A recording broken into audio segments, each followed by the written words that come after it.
I am a grown, logical man, and right now, I am sitting in my bed, crying tears of absolute horror. Before I begin, I need you to understand something.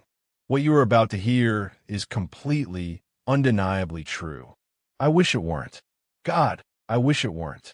This story goes back to my childhood, but it didn't become truly terrifying until very recently. I am an intelligent, rational person, or at least I like to believe so. And yet here I am, covered in goosebumps, tears running down my face, completely and utterly lost in fear. I'm asking for your help, because I have run out of explanations. It all started when my mother got a new job. In our country, it's common for friends to visit each other's homes for coffee, cake, and conversation.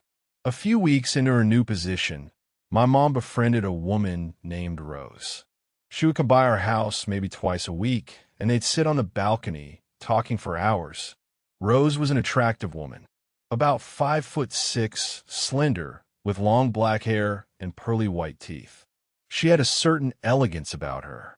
But underneath that polished exterior, something was deeply, profoundly wrong. One afternoon, when I was 17 years old, I found myself sitting on the balcony with them. I had probably run out of internet hours, which is how things worked back then in my country. You bought internet time by the hour. So there I was, bored, half listening to their gossip. My mother excused herself to go fetch some cake she had baked. And the moment she disappeared through the doorway, everything changed. Rose turned to me. Slowly, her head moved in this strange mechanical way, like she was a marionette being controlled by invisible strings. A grin spread across her face, wide and unnatural. Her bright red lipstick made it look even more grotesque against those impossibly white teeth. She mumbled something too quiet for me to make out. "Excuse me," I said, not yet scared, just a little confused. Then she spoke clearly, and the voice that came out of her mouth was not her own. It was the voice of a child, a little girl, maybe 8 years old. "You ready to go now?" The grin never wavered. She didn't open her jaw. The words seeped through her clenched teeth, like something trying to escape from inside her. Before I could respond, she reached in her purse and pulled out an orange. She didn't offer it to me. She didn't peel it or eat it. She just held it there in her pale hand, staring at me with dead eyes and that horrible frozen smile. My mother returned with the cake, and Rose switched back to normal instantaneously, like someone had pressed a reset button. The orange vanished back into her purse. I left that balcony thoroughly disturbed, but I was 17. I told myself it was nothing. I brushed it off. That night, sleep wouldn't come.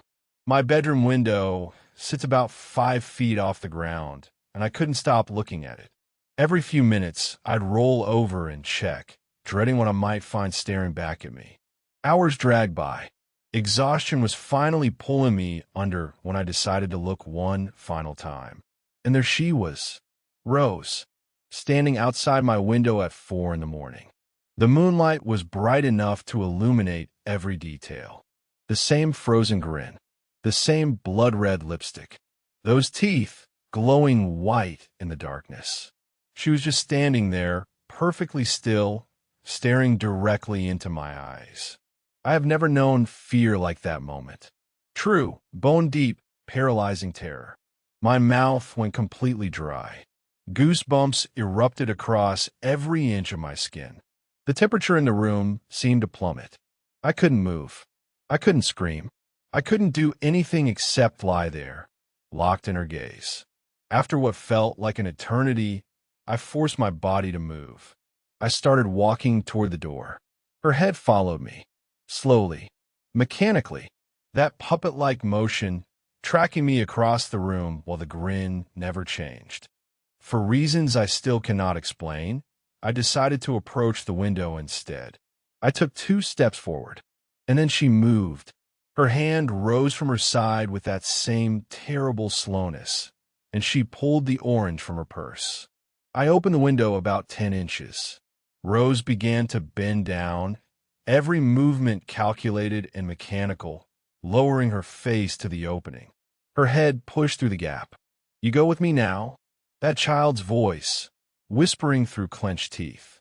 Her hand slithered through the crack, holding the orange toward me. I ran. I ran screaming through the house for my father. He came stumbling out of bed, confused and angry. All I could manage to say was, "Rose, window." By the time he reached my room, she was gone. But I saw her. I saw the motion sensor light of a neighbor's house flick on and caught a glimpse of her silhouette disappearing into the darkness. My father told me it was a nightmare. "You and your imagination," he said, walking back to bed. I didn't sleep a single minute for the rest of that night. Months went by without incident. Rose continued her visits to my mother, but I made absolutely certain I was never home when she came. Eventually, as teenagers do, I began to forget. Life moved on, until one afternoon, I walked into the kitchen to make myself a sandwich. And there it was, sitting alone on the kitchen table. An orange. Every memory came crashing back like a wave of ice water. I stood paralyzed, staring at this innocent piece of fruit that had become a symbol of pure terror. Then I forced myself to be rational. "It's just an orange. People eat oranges." I reached for it. "You will have to come with me soon, you know." The child's voice. Right behind me. I spun around so fast I nearly fell. Rose was standing in the center of our living room. Same grin, same lipstick, same teeth. But now her head was tilting slowly to the left. Her long black hair cascading off her shoulders. She wore a white summer dress and bright red shoes that match her lipstick. Her skin was deathly pale, as if she had never seen sunlight. She pulled another orange from her purse and extended it toward me, that mechanical arm reaching across the room. Just as my fight-or-flight instinct was about to kick in, my mother walked through the door. And Rose snapped back to normal, like a machine switching modes. My parents refused to believe anything I told them about her. There was nothing I could do. A year later, I was preparing to leave for the United States to play college basketball. During my last night at a training camp 40 miles from home, I stepped onto the third-floor hotel balcony for some air. It is really time to come now. My blood turned to ice. I turned my head, and Rose was standing on the railing of the adjacent balcony. Not on the balcony, on the narrow railing, 3 stories above the ground, balanced impossibly, holding an orange. But this time, the orange was different. It was darkened, rotting, decaying. "It really is time, you know." That haunting child's voice. Teeth clenched, head tilted further than ever before. Her skin was chalk white. "What do you want from me?" I screamed into the night. "I only want you to go where you belong." She extended the decomposing orange toward me. I slammed the door shut and left the country days later. 7 years I spent in America. 7 peaceful years. Bachelor's degree, master's degree, a wonderful girlfriend, a life I loved. My mother told me her friendship with Rose had fallen apart. I was relieved. I was free.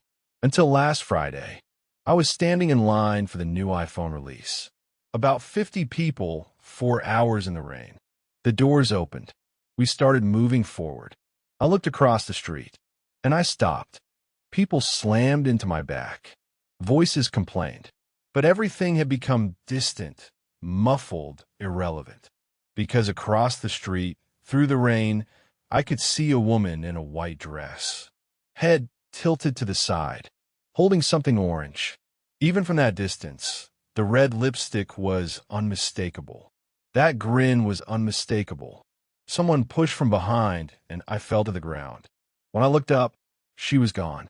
I crossed the street to where she had been standing, and sitting on the wet pavement was a single rotten, mushed orange. I wept. Right there on the sidewalk, I broke down like a child. She had found me.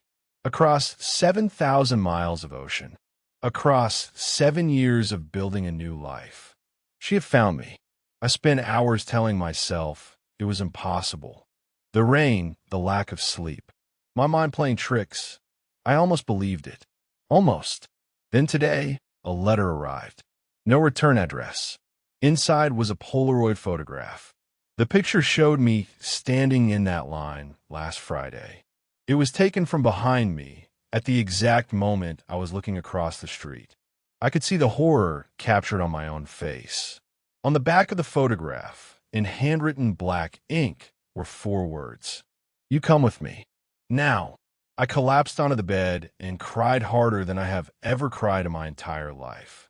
My girlfriend found me there, curled up and sobbing, terrified that someone had died because she had never seen me shed a single tear before. I had to tell her. I told her everything. As the story poured out of me, I watched the color drain from her face. She became paler with every word, silent, completely still. When I finished, she sat there like a statue. Then she asked me one question. One single question that nearly stopped my heart. This woman, did she happen to hold an orange? She started crying hysterically. She knew about the orange. My girlfriend, 7,000 miles from where this all began, knew about the orange. We talked for hours. We went to the police. They took the Polaroid but said they couldn't do much. Then we came home to find our bedroom door unlocked and our room completely rearranged. The sheets pulled off the bed and spread across the floor. And sitting in the center, an orange cut perfectly in half. My laptop, which had been turned off and password protected, was playing my favorite childhood song on repeat. A photo from my childhood that I didn't even have on the computer was set as the desktop background. The police came again. They said it still wasn't serious enough. So here I am, a grown, logical man, sitting in the dark, terrified. My girlfriend has her own story about Rose, about the orange, and it is worse than mine. If you've listened this far, please, I need answers, because I have nothing but fear. Don't forget to watch part 2, where the story takes an even darker turn.